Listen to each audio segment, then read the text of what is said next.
இன்று மாலை இந்திய ரூபாயினுடைய மதிப்பு 95.77 என சரிந்திருக்கிறது. அமெரிக்க அரசாங்கம் இந்தியாவிலிருந்து இறக்குமதி செய்யப்படுகிற பொருட்கள் தொழிலாளர்களினுடைய உரிமைகள் மறுக்கப்பட்டிருக்கிறதன் காரணமாக கூடுதலாக 12.5% வரியை விதிப்பதற்கான ஆலோசனையை முன்வைத்திருக்கிறது. அதன் தாக்கம் இந்திய ரூபாயினுடைய வீழ்ச்சியை ஏற்படுத்தியிருக்கிறது. இந்திய நாட்டினுடைய நாணயத்தின் மதிப்பு வீழ்வது ஒட்டுமொத்த இந்திய மக்களினுடைய நலனோடு இணைந்ததாக இருக்கிறது என்பதை நாம் பார்க்க வேண்டியிருக்கு. இந்திய ரூபாயினுடைய மதிப்பு குறைகிற போது அது குறைவதற்கு முக்கியமான காரணமாக அப்படிங்கிறது ஒரு வர்த்தக பற்றாக்குறை. ஏற்றுமதியை காட்டிலும் இந்தியாவினுடைய இறக்குமதி அதிகமாக இருப்பதன் காரணமாக அந்நிய செலாவணி நாம் கூடுதலாக கொடுக்க வேண்டியது இருக்குது. அது ஒரு மிகப்பெரிய அளவுக்கு ஒரு பள்ளத்தை ஏற்படுத்துது. அது இந்திய ரூபாயினுடைய வீழ்ச்சிக்கு ஒரு காரணமாக இருக்குது அப்படிங்கிறது. இரண்டாவதாக, தற்போது நடைபெற்று வரும் போரின் காரணமாக ஒரு பெட்ரோல் டீசலினுடைய கச்சா எண்ணெயினுடைய விலை உயர்வு, டாலரினுடைய மதிப்பில் உயரும் போது இயல்பாகவே கூடுதலாக பணத்தை செலவழிக்க வேண்டிய இடத்துல நம் நாடு இருக்கிறது. அந்த பற்றாக்குறையும் இது ஒரு ரூபாயினுடைய மதிப்பு குறைவதற்கு ஒரு காரணமாக இருக்குது அப்படிங்கிறது. மூன்றாவது, இந்திய நாட்டில் முதலீடு செய்திருக்கிற போர்ட்ஃபோலியோ இன்வெஸ்ட்மெண்ட் என்று சொல்லுகிற அந்நிய முதலீட்டாளர்கள் கொண்டு போட்டுட்டு இங்கே வர்த்தகத்தில் ஈடுபட்டு விட்டு செல்கிற அவர்களுடைய அந்த முதலீடு என்பது வெளியேறியதும் குறைந்ததும் இந்த வீழ்ச்சிக்கு ஒரு காரணமாக இருக்கிறது அப்படிங்கிறது. இப்போ இது மூணையும் சேர்ந்து பார்க்கிற போது இன்று இருக்கக்கூடிய சூழல் வெறும் போரினால் மட்டும் இந்திய ரூபாயினுடைய வீழ்ச்சி ஏற்படலை. இது தொடர்ச்சியாக பல்வேறு தாக்குதலில் அது நடக்குது. ஒரு T20 மேட்ச்சில் ஒரு சூரியவன்சி மிக குறைந்த பந்துகளில் செஞ்சுரி அடித்தா கொண்டாடுறோம். ஆனால் இந்திய ரூபாயினுடைய மதிப்பு இன்னும் சில நாட்களில் செஞ்சுரி அடிச்சிருமோன்னு கவலையோடு நாம் அதை பார்க்குறோம். இனிய மாலை வணக்கம் அன்பார்ந்த நண்பர்களே. இன்று மாலை இந்திய ரூபாயினுடைய மதிப்பு 95.77 என சரிந்திருக்கிறது. அமெரிக்க அரசாங்கம் இந்தியாவிலிருந்து இறக்குமதி செய்யப்படுகிற பொருட்கள் தொழிலாளர்களினுடைய உரிமைகள் மறுக்கப்பட்டிருக்கிறதன் காரணமாக கூடுதலாக 12.5% வரியை விதிப்பதற்கான ஆலோசனையை முன்வைத்திருக்கிறது. அதன் தாக்கம் இந்திய ரூபாயினுடைய வீழ்ச்சியை ஏற்படுத்தியிருக்கிறது. இந்திய நாட்டினுடைய நாணயத்தின் மதிப்பு வீழ்வது ஒட்டுமொத்த இந்திய மக்களினுடைய நலனோடு இணைந்ததாக இருக்கிறது என்பதை நாம் பார்க்க வேண்டியிருக்கு. 2026ஆம் ஆண்டில் ஆசிய நாடுகளிலேயே அதிக நாணயத்தினுடைய மதிப்பு வீழ்ச்சியை சந்தித்த நாடாக இந்திய நாடு இருக்கிறது. நமது நாட்டினுடைய ரூபாய் மதிப்பு 7.6% வீழ்ச்சி அடைந்திருக்கிறது. இந்தியா உள்ளிட்ட பல நாடுகளில் அந்த வீழ்ச்சி ஒரு சில சதவீதங்களில் வேறுபாடுகளில் இருக்குது. சிங்கப்பூரினுடைய டாலர் 0.52% வளர்ச்சியையும், அதே போல் மலேசியன் ரிங்கிட் 1.92% வளர்ச்சியையும், சீனாவினுடைய யுவான் 3.06% வளர்ச்சியும் இந்த காலகட்டத்தில் எட்டியிருக்கு. இப்போ உலகம் முழுக்க ஒரே மாதிரி வீழ்ச்சியை சந்திக்கிற நாணயங்களாக இல்லை. பல நாடுகளினுடைய பொருளாதார சூழல் பல்வேறு அம்சங்கள் அதற்கு பின்னாடி இருக்கிறத நம்ம பார்க்கிறோம். கடந்த மாதம் 15ஆம் தேதிக்கு பிறகு இந்தியாவினுடைய ரூபாய் மதிப்பு மிக மிக குறைந்த அளவாக 96.57 என்ற உச்சத்தை தொட்டது. அநேகமாக 100 ரூபாய்க்கு எட்டிவிடும் என்று பல பத்திரிகைகள் எழுதின. ஆனால் ரிசர்வ் வங்கி உள்ளிட்ட சில நடவடிக்கைகள் எடுத்ததன் காரணமாக அது சற்று மட்டுப்படுத்தப்பட்டதாக இருக்கிறது. பொதுவாக நாணயத்தினுடைய மதிப்பு உயர்வதற்கு அந்த நாட்டினுடைய ஏற்றுமதி அதிகரிக்கணும். ஏற்றுமதி அதிகரிக்கும் போது அந்த நாணயத்தினுடைய மதிப்பு உயரும். டாலருக்கு எதிரான மதிப்பு என்று சொல்லுகிற போது டாலரினுடைய மதிப்பு குறையும், இந்தியா ரூபாயினுடைய மதிப்பு அதிகரிக்கும். அதே நேரத்தில் இறக்குமதி அதிகரிக்கும் போது இந்திய ரூபாயினுடைய மதிப்பு குறையும், டாலரினுடைய மதிப்பு உயர்வதாக இருக்கும். அது தொடர்ச்சியாக நம்ம பார்க்க முடியும். இந்தியாவினுடைய அந்நிய செலாவணியினுடைய பற்றாக்குறை என்பது கிட்டத்தட்ட ஒரு 286.9 பில்லியன் டாலர்கள் என்று அரசினுடைய புள்ளி விவரம் சொல்லுது. அதாவது கிட்டத்தட்ட ஒரு 2,86,000 கோடி ரூபாய் வர்த்தக பற்றாக்குறையாக நிற்கிறது அந்நிய செலாவணியில். இது ஒரு மிகப்பெரிய தாக்கம் இந்த ரூபாயினுடைய மதிப்பு கீழே விழுவதற்கு இது ஒரு காரணமாக இருக்கிறது அப்படிங்கிறத பார்க்கும். ஆனாலும் வருகிற ஒரு 11 மாதங்களுக்கான இறக்குமதியை ஈடுகட்டுவதற்கான தொகையாக ஒரு 691 பில்லியன் டாலர்கள் கையிருப்பாக அந்நிய செலாவணி இருக்குது அப்படின்னு ஆர்பிஐயினுடைய புள்ளிவிவரம் சொல்லுது. அப்போ வருகிற ஒரு 11 மாதத்துக்கு இறக்குமதி செய்கிறதுக்கு நமக்கு எந்த விதமான ஒரு வேலை எந்த ஏற்றுமதியும் இல்லை என்று சொன்னாலும் கூட இறக்குமதியை நம்ம ஈடுகட்டிட முடியும் அப்படிங்கிறது தான் இந்த புள்ளி விவரங்கள் நமக்கு சொல்லி கொடுது. ஆனால் இதனுடைய விளைவு, இதனுடைய தாக்கத்தை யார் சந்திக்கிறார்கள் என்று சொன்னால் இந்த நாட்டினுடைய சாதாரண மக்கள், சாமானிய மக்களாக இந்த நாட்டினுடைய மக்கள் அதை சந்திக்கிற இடத்துல நிற்கிறாங்க அப்படிங்கிறது பார்க்குறோம். ஒன்று, இந்திய ரூபாயினுடைய மதிப்பு குறைகிற போது அது குறைவதற்கு முக்கியமான காரணமாக அப்படிங்கிறது ஒரு வர்த்தக பற்றாக்குறை. ஏற்றுமதியை காட்டிலும் இந்தியாவினுடைய இறக்குமதி அதிகமாக இருப்பதன் காரணமாக அந்நிய செலாவணி நாம் கூடுதலாக கொடுக்க வேண்டியது இருக்குது. அது ஒரு மிகப்பெரிய அளவுக்கு ஒரு பள்ளத்தை ஏற்படுத்துது. அது இந்திய ரூபாயினுடைய வீழ்ச்சிக்கு ஒரு காரணமாக இருக்குது அப்படிங்கிறது. இரண்டாவதாக, தற்போது நடைபெற்று வரும் போரின் காரணமாக ஒரு பெட்ரோல் டீசலினுடைய கச்சா எண்ணெயினுடைய விலை உயர்வு, டாலரினுடைய மதிப்பில் உயரும் போது இயல்பாகவே கூடுதலாக பணத்தை செலவழிக்க வேண்டிய இடத்துல நம் நாடு இருக்கிறது. அந்த பற்றாக்குறையும் இது ஒரு ரூபாயினுடைய மதிப்பு குறைவதற்கு ஒரு காரணமாக இருக்குது அப்படிங்கிறது. மூன்றாவது, இந்திய நாட்டில் முதலீடு செய்திருக்கிற போர்ட்ஃபோலியோ இன்வெஸ்ட்மெண்ட் என்று சொல்லுகிற அந்நிய முதலீட்டாளர்கள் கொண்டு போட்டுட்டு இங்கே வர்த்தகத்தில் ஈடுபட்டு விட்டு செல்கிற அவர்களுடைய அந்த முதலீடு என்பது வெளியேறியதும் குறைந்ததும் இந்த வீழ்ச்சிக்கு ஒரு காரணமாக இருக்கிறது அப்படிங்கிறது. இப்போ இது மூணையும் சேர்ந்து பார்க்கிற போது இன்று இருக்கக்கூடிய சூழல் வெறும் போரினால் மட்டும் இந்திய ரூபாயினுடைய வீழ்ச்சி ஏற்படலை. இது தொடர்ச்சியாக பல்வேறு இந்த தாக்குதலில் அது நடக்குது. இன்னொன்று, போர்ட்ஃபோலியோ இன்வெஸ்ட்மெண்ட்டினுடைய வெளியேற்றமும் எதை நோக்கி நகருதுன்னா, எங்கே கூடுதலாக லாபம் கிடைக்கிறதோ அதை நோக்கி செல்லுகிற பட்டாம்பூச்சி மூலதனமாக அது இருப்பது என்பதை தான் இது திருப்பியும் நிரூபித்து காட்டியிருக்கு. அதனுடைய விளைவுகளை யார் அனுபவிக்கிற ஆட்களாக இருக்காங்கன்னா, இந்திய நாடு அந்த பொருளாதாரத்தினுடைய தாக்கத்தை சந்திக்குது. இப்போ ரூபாயினுடைய மதிப்பு குறைகிறது அப்படின்னா அது நம்முடைய வாழ்க்கையில் என்ன மாற்றத்தை ஏற்படுத்துகிறது அப்படிங்கிறத பார்க்கணும். ஒன்று, ரூபாயினுடைய மதிப்பு குறைய குறைய இந்த பணவீக்கத்தினுடைய அளவு அதிகரிக்கும். பணவீக்கத்தினுடைய அளவு அதிகரிப்பது என்பது விலைவாசியினுடைய உயர்வுக்கு கடுமையாக இட்டு செல்லக்கூடிய அபாயம் என்பது இருக்கிறது அப்படிங்கிறத பார்க்குறோம். இரண்டாவது, இறக்குமதி அதிகமாக இப்போ இறக்குமதி அதிகமாக இருக்கிற நாடு நம்ம நாடு. அப்போது ரூபாயினுடைய மதிப்பு குறைய குறைய இன்னும் என்ன சிக்கல்னா, அது இன்னமும் அதிகமாக ரூபாயை கொடுக்க வேண்டியது இருக்கும். அதன் காரணமாகவும் விலைவாசி உயர்வும் ஏற்படக்கூடிய வாய்ப்பு இருக்குது. அப்போ இரண்டு முனையில் தாக்குதலை சந்திக்கிற மக்களாக இந்திய நாட்டினுடைய மக்கள் இருக்கிறார்கள் அப்படிங்கிறத பார்க்குறோம்.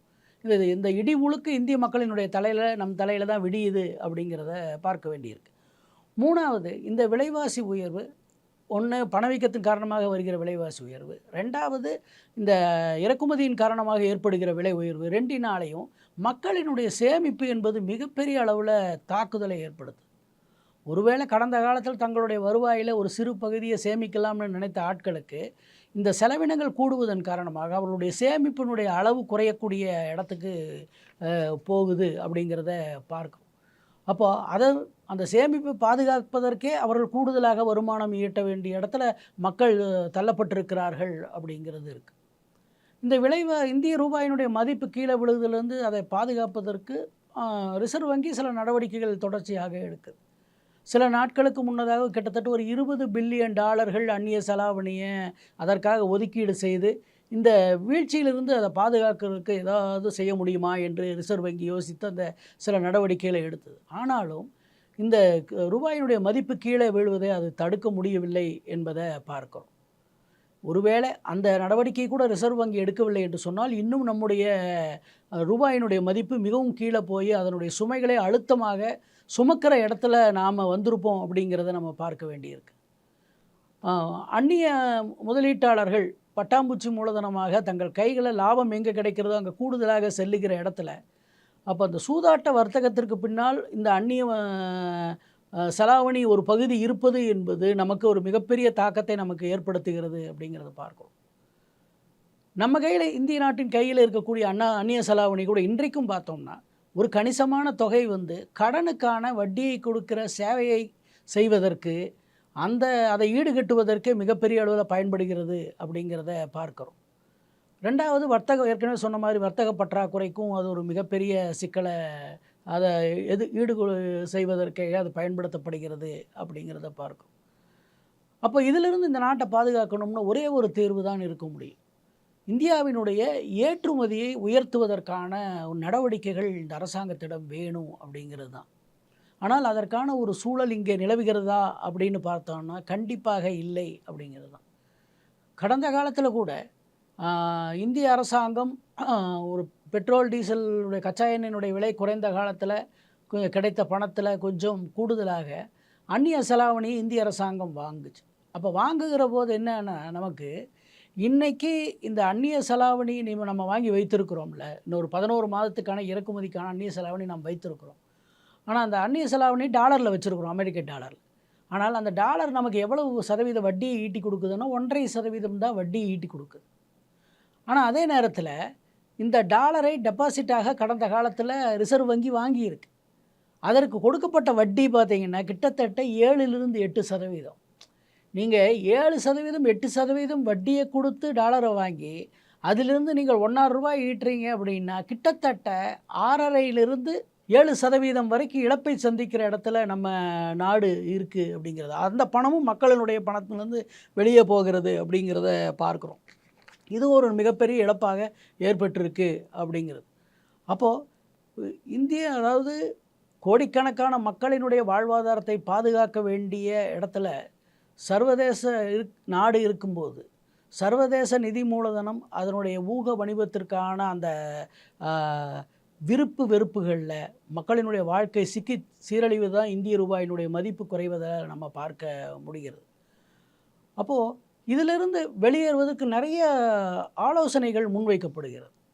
ஆனால் அந்த ஆலோசனைகள்லாம் எங்கே போய் நிற்கிதுன்னா உண்மையிலேயே இதனால் பாதிக்கப்படுகிற விலைவாசி அதிகரிக்கிற இந்த நாட்டு மக்களுக்கான முழுமையான நிவாரணத்தை தருகிற ஆலோசனைகளாக இல்லை. அப்போது அது யாருக்கு பயன்படக்கூடியதாக இருக்குது அப்படின்னா ஒரு மேல் தட்டில் இருக்கக்கூடிய மக்கள் ஒரு சிலருக்கான நிவாரணத்தை தருகிற ஆலோசனைகளாக அது முன்வைக்கப்படுவதை நம்ம பார்க்குறோம். ஆனால் நம்மை பொறுத்த வரைக்கும் இன்றைக்கு நமக்கு இந்த இதில் மிகப்பெரிய அளவிற்கு ஒரு நடவடிக்கைகளை இந்த அரசாங்கம் எடுக்க வேண்டியிருக்கு. ஆனால் இன்றைக்கும் அரசாங்கம் என்ன யோசிக்குதுன்னா டாலரை அந்நிய சந்தையிலிருந்து வாங்குவதற்கு ஆர்பிஐ யோசித்து கொண்டிருப்பதாக செய்தி வருது. அநேகமாக இன்றைக்கி ஆர்பிஐ ஒரு மறுப்பு செய்தியை வெளியிட்டிருக்கிறது. தன்னிடம் இருக்கக்கூடிய தங்கத்தினுடைய ஒரு பகுதியை நாங்கள் விற்கவில்லை என்று சொல்லியிருக்கு. அப்போது அது நல்ல விஷயம், தங்கத்தை விற்கலை அப்படின்னு. ஏதாவது ஒரு வகையில் இந்த கீழே விடுகிற ரூபாயினுடைய மதிப்பை தூக்கி நிறுத்துவதற்கான நடவடிக்கை ஆர்பிஐ செய்து கொண்டே இருக்குது. ஆனால் என்ன நடவடிக்கை எடுத்தாலும் கடந்த ஒரு ஆண்டில் மட்டும், ஏன்னா கடந்த ஆண்டு பார்த்திங்கன்னா இந்திய ரூபாயினுடைய மதிப்பு ₹85 இருந்தது. கிட்டத்தட்ட இந்த ஒரு ஆண்டில் அது இப்போ 95.77 வரைக்கும் வந்தாச்சு. கிட்டத்தட்ட ₹10 சரிவே சந்திச்சாச்சு இந்த இந்திய ரூபாய்ங்கிறது. ஒரு ஆண்டு மட்டும் கிட்டத்தட்ட $3.65 ட்ரில்லியன் அந்நிய செலாவணி அந்த போர்ட்ஃபோலியோ இன்வெஸ்டர்ஸ்கிட்டேருந்து வெளியே போயிருக்கு. அப்போ இவ்வளவு பெரிய வெளியேற்றம், அதை நீங்கள் ஒரு உடனடியாக நம்ம அந்த பற்றாக்குறை ஈடுகட்டுகிற இடத்துல அரசாங்கத்தினாலேயோ இல்லை ஆர்பிஐனாலேயோ அதற்கான ஒரு மாற்றத்தை ஏற்படுத்த முடியாமல் இருக்குது அப்படிங்கிறத பார்க்குறோம். அப்போ இதிலிருந்து மக்களை பாதுகாக்க என்ன செய்ய வேண்டி இருக்குது அப்படின்னா உண்மையிலேயே மிக முக்கியமான நடவடிக்கை இந்தியாவினுடைய ஏற்றுமதியை அதிகரிக்கணும். ஆனால் இந்தியாவினுடைய ஏற்றுமதியை அவ்வளவு வேகமாக அதிகரிப்பதற்கான சூழல் இல்லை. ஏன்னா இன்றைக்கி இந்தியாவினுடைய ஏற்றுமதியில் கணிசமானது சேவைத்துறை ஏற்றுமதி தான். அப்போ அந்த சேவைத்துறையினுடைய ஏற்றுமதியை ஒரு குறிப்பிட்ட காலத்தில் இன்னும் வேகமாக அதிகரிக்க முடியாது. இரண்டாவது, உற்பத்தி சார்ந்த மேனுஃபேக்சரிங் செக்டார்லையும் பார்த்தீங்கன்னா அந்த ஏற்றுமதி அதிகரிப்பதற்கான சூழல் என்பது இல்லை. ஒரு பின்னடைவை சந்தித்து கொண்டே இருக்கிறோம். அதற்கான நடவடிக்கைகள் அரசாங்கத்திடமிருந்து வேண்டும் என்பதை தான் நம்ம பார்க்குறோம். இன்றைக்கும் உற்பத்தி சார்ந்த ஏற்றுமதியில் பார்த்திங்கன்னா 1/3 இந்தியாவினுடைய சிறு குறு தொழில்கள் தான் செய்கிறாங்க. அப்போது நீங்கள் இந்த ஏற்றுமதியை அதிகரிக்கணும்னா இந்தியாவினுடைய சிறு குறு தொழில்களை பலப்படுத்துவதன் மூலமாக அவர்களுக்கான ஒரு வாய்ப்புகளை ஏற்படுத்துவதன் மூலமாக நம்ம செய்யணும். ஆனால் இன்றைக்கும் நீங்கள் பெரு நிறுவனங்களுக்கு கடன் கிடைக்கிற அதே வேகத்தில் அதே அளவுக்கு கடன் வசதிகளோட குறைந்த வட்டி என்பதோட அதற்கான சூழல் என்பது சிறு குறு நிறுவனங்களுக்கு இல்லை என்பது தான் இந்திய நாட்டினுடைய அனுபவமாக இருக்குது.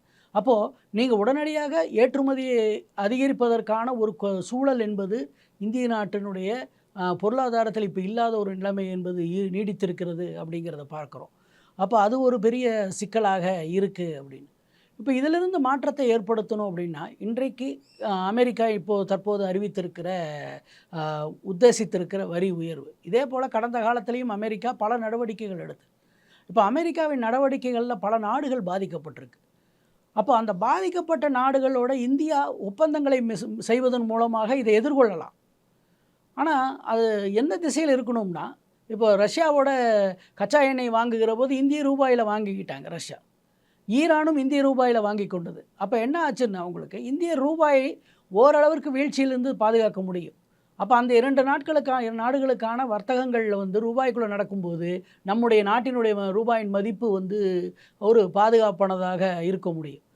அதுபோல தான் பல நாடுகளில் இன்றைக்கி அமெரிக்காவினுடைய தாக்குதலுக்கு பிறகு வாய்ப்பு இருக்குது. அந்த நாடுகளோடு இருதரப்பு ஒப்பந்தங்களை செய்து நம்ம இந்திய ரூபாயின் மூலமாக அந்த ஒப்பந்தங்களை ஏற்படுத்தி அந்த வணிகத்தை நம்ம பெருக்குவதன் மூலமாக நம்ம ரூபாய் வீழ்ச்சியை தடுக்க முடியும். ஆனால் என்னென்னா இந்திய அரசாங்கம் சில வெளிநாடுகளோடு ஒப்பந்தங்களை போடுது. யூரோப்பியன் யூனியன் உட்பட கடந்த காலத்தில் சில நாட்களுக்கு முன்னாடி, சில மாதங்களுக்கு முன்னாடி போட்டிருக்காங்க. ஆனால் என்னென்னா அந்த ஒப்பந்தங்கள் முழுவதுடைய விளைவு என்னவாக இருக்குன்னா, இந்த ஒப்பந்தங்கள் எல்லாம் இந்திய ரூபாயோட வர்த்தகம் என்பதோடு இருக்கணும் ஒன்று. 2வது நம்முடைய ஏற்றுமதியை அதிகரிக்கிற ஒப்பந்தங்களாக இருக்கணும். மாறாக என்னவாயிடுச்சுன்னா இறக்குமதியை அதிகரிக்கிற ஒப்பந்தங்களாக மாறிடுச்சு. அது என்ன சிக்கலை கொடுக்குதுன்னா இன்னும் அந்நிய செலாவணி பற்றாக்குறையை அதிகரிக்கிற இடத்துல போய் நிற்குது. அதுவும் இந்தியாவினுடைய நாணயத்தினுடைய ரூபாயினுடைய வீழ்ச்சிக்கு ஒரு மிகப்பெரிய சிக்கலை ஏற்படுத்துகிறது அப்படிங்கிறது தான். அப்போது இந்த பின்னணியிலேருந்து தான் அரசாங்கம் இந்திய மக்களை பாதுகாக்க வேண்டிய இடத்துல இருக்குது. நம்முடைய பிரதமர் குஜராத்தினுடைய முதல்வராக இருக்கிற போது அன்றைக்கு 2012-13 காலகட்டத்தில் இந்திய ரூபாயினுடைய மதிப்பு கொஞ்சம் உயர்ந்த வீழ்ச்சி அடைந்த உடனே ரொம்ப கோவப்பட்டு பேசினார்.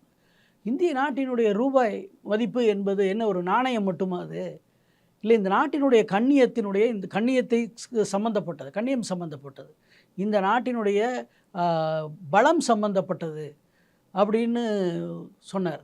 இந்த அரசாங்கம் வந்து இன்றைக்கி இந்த தேசம் வந்து இந்த நாணயத்தினுடைய மதிப்பு விழுகிற போது இந்த பொருளாதாரத்தை பற்றியோ இந்த ரூபாயினுடைய மதிப்பு வீழ்வதை பற்றிய கவலைப்படாமல் அவர்கள் ஆட்சியை பற்றி கவலைப்பட்டு கொண்டிருக்கிறார்கள்னு பதிவிட்டிருந்தார். இது வந்து எப்போது ஒரு கிட்டத்தட்ட ஒரு 14-15 ஆண்டுகளுக்கு முன்னால் இந்திய ரூபாயினுடைய மதிப்பு 60 ரூபாய் என்று 60-65 ரூபாய் என்று இருக்கிற காலகட்டத்தில் இன்றைக்கி அநேகமாக 95.77 அது அநேகமாக 100ஐ நோக்கி தொட்டுவிடும் என்கிற இடத்துல நிற்கிது. அப்போது இந்த காரணங்கள் இன்றைக்கும் பொருந்தாதா என்கிற கேள்வி நம்ம முன்னாடி இருக்குது. ஆனால் இது எல்லா இடத்துலையும் ரூபாயினுடைய மதிப்பு சரிவு என்பது ஒரு பொருளாதாரம் சார்ந்த ஏதோ ஒரு இதில் உட்கார்ந்துக்கிட்டு ஒரு இந்திய நாட்டினுடைய பொருளாதாரத்தை பற்றி விவாதிக்கிற ஆட்கள் மாதிரி இல்லை. அது சாதாரண மக்களினுடைய வாழ்க்கையில் ஒரு மிகப்பெரிய தாக்கத்தை ஏற்படுத்தி கொண்டே இருக்குது.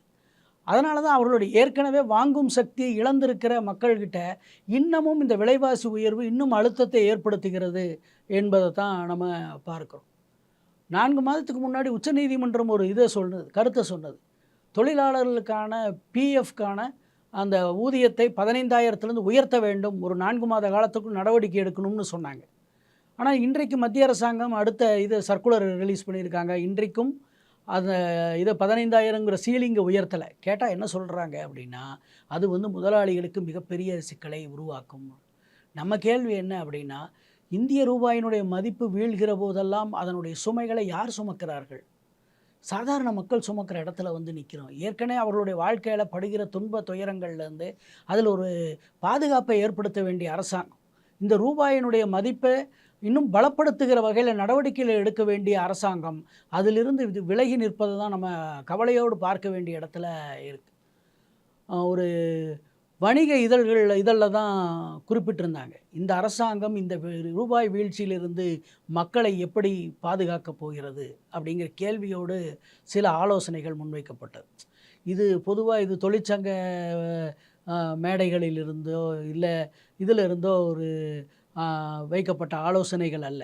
சாதாரண மக்களை பாதுகாக்கிற ஏன்னா அந்த அந்த கட்டுரையை சொல்லுகிற போது இதில் எல்லாவற்றிலும் பாதிக்கப்படுகிறவர்களாக இந்த நாட்டினுடைய சாதாரண மக்கள் இருக்கிறார்களே, இதிலிருந்து அவர்களுக்கு நிவாரணத்தை அரசு தர வேண்டும் அப்படின்னு சொல்லிட்டு தான் அந்த ஆலோசனைகள் முன்வைக்கப்படும். அந்த ஆலோசனைகள் அவர்கள் சொல்லுகிற அம்சங்கள் அதிகரித்து வருகிற விலைவாசியிலேருந்து பாதுகாக்கணும்னா ரேஷன் கடைகளில் விற்கப்படுகிற பொருட்களினுடைய தரத்தை அதிகப்படுத்தி மக்களை ரேஷன் கடையில் பொருட்களை வாங்க வைக்கிற ஒரு சூழலை உருவாக்க வேண்டும்.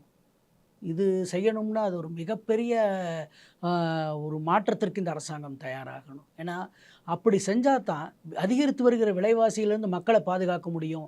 மக்கள் ஒரு சிறு பகுதியை சேமிக்க முடியும்.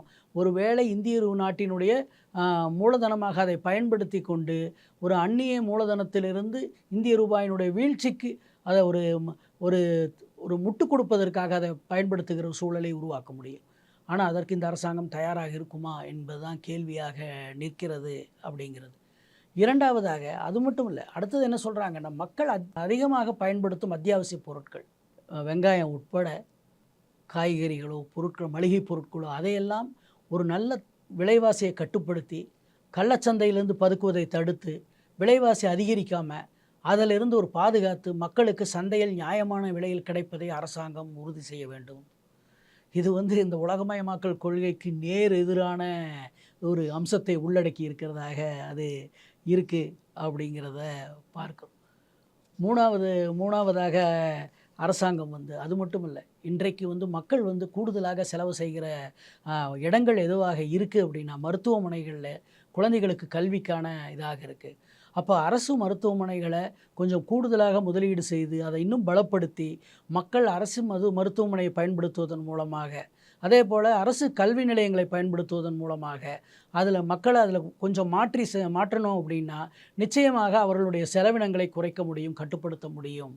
ஆனால் இதெல்லாம் செய்வதற்கு எல்லாவற்றுக்கும் அரசாங்கம் தலையிட வேண்டிய ஒரு பொறுப்பு இருக்குது அப்படின்னு. ஒரு T20 மேட்ச்சில் ஒரு சூரியவன்சி மிக குறைந்த பந்துகளில் செஞ்சுரி அடித்தா கொண்டாடுறோம். ஆனால் இந்திய ரூபாயினுடைய மதிப்பு இன்னும் சில நாட்களில் செஞ்சுரி அடிச்சிருமோன்னு கவலையோடு நாம் அதை பார்க்குறோம். இந்திய ரூபாயினுடைய மதிப்பு உயரணும்னு சொன்னால், இந்திய பொருளாதாரத்தினுடைய இழந்த மாண்புகள் மீட்கப்பட வேண்டும் என்று சொன்னால், அன்றைக்கு பிரதமர் மோடி அவர்கள் குஜராத் முதல்வராக சொன்ன கருத்துக்களை இன்றைக்கும் அதை உண்மையாக்க வேண்டிய பொறுப்பும் கடமையும் இந்த அரசாங்கத்துக்கு இருக்குது அப்படிங்கிறத நான் சுட்டி காட்டணும்னு நினைக்கிறேன். ஏற்கனவே மக்கள் துன்பப்படுகிற போது, அது ஏற்கனவே மக்கள் பொருளாதார சிக்கல்களில் மிக அதிக தாக்குதலை சந்திக்கிற போது இந்த ரூபாயினுடைய வீழ்ச்சியும் அவர்களுடைய வாழ்க்கையில் மிகப்பெரிய சூறாவளியாக நின்று கொண்டே இருக்குது. இனி இந்திய ரூபாயினுடைய மதிப்பு ஒவ்வொன்றாக கீழே விழ அநேகமாக மக்களினுடைய வாழ்க்கை எதிர்காலத்தில் பாதுகாப்பற்ற ஒரு சூழலை நோக்கி இட்டு செல்லக்கூடிய அபாயம் இருக்குது. இதிலிருந்து பாதுகாக்க வேண்டிய பொறுப்பு, கோடிக்கணக்கான மக்களை பாதுகாக்கிற வேண்டிய பொறுப்பு இந்திய நாட்டினுடைய அரசாங்கத்திற்கும் ஆட்சியாளர்களுக்கும் இருக்குது என்பது தான் இந்த ரூபாயினுடைய வீழ்ச்சி நமக்கு சுட்டி காட்டுகிறது. இந்திய நாட்டினுடைய நலனை முன்வைக்கிற, இந்தியாவினுடைய ஏற்றுமதியை அதிகரிக்கிற, இந்திய ரூபாயோடு வர்த்தகம் செய்கிற நாடுகளுடனான வர்த்தகத்தை விரிவுபடுத்தி மக்களை பாதுகாக்கிற நடவடிக்கை திசையில் இந்த அரசாங்கம் நகர வேண்டும் என்பது தான் நம்முடைய எதிர்பார்ப்பு. இல்லை என்று சொன்னால் மக்களினுடைய வாழ்க்கை இன்னமும் மிக மோசமான சூழலை சந்திக்கக்கூடிய அபாயத்தில் இருக்கும் என்பது தான் இந்த நிகழ்வுகள் சுட்டிக்காட்டியிருக்கிறது. அமெரிக்க அரசாங்கத்தினுடைய 12.5% கூடுதல் வரி என்கிற ஆலோசனையாக இன்று நிற்பது நாளைக்கு அமுலாகுமேயானால் இந்திய ரூபாயினுடைய மதிப்பு இன்னும் கீழே விழக்கூடிய ஆபத்தில் நாம் நிற்கிறோம். இதிலிருந்து தேசத்தையும் இந்தியாவினுடைய நாணயத்தையும் இந்திய ரூபாயினுடைய மதிப்பையும் மக்கள் வாழ்வையும் பாதுகாக்கிற பொறுப்பை நம்முடைய பிரதமர் கையில் கொடுத்திருக்கிறோம். அவர் பாதுகாப்பாரா என்பதை பொறுத்திருந்து பார்ப்போம். நன்றி.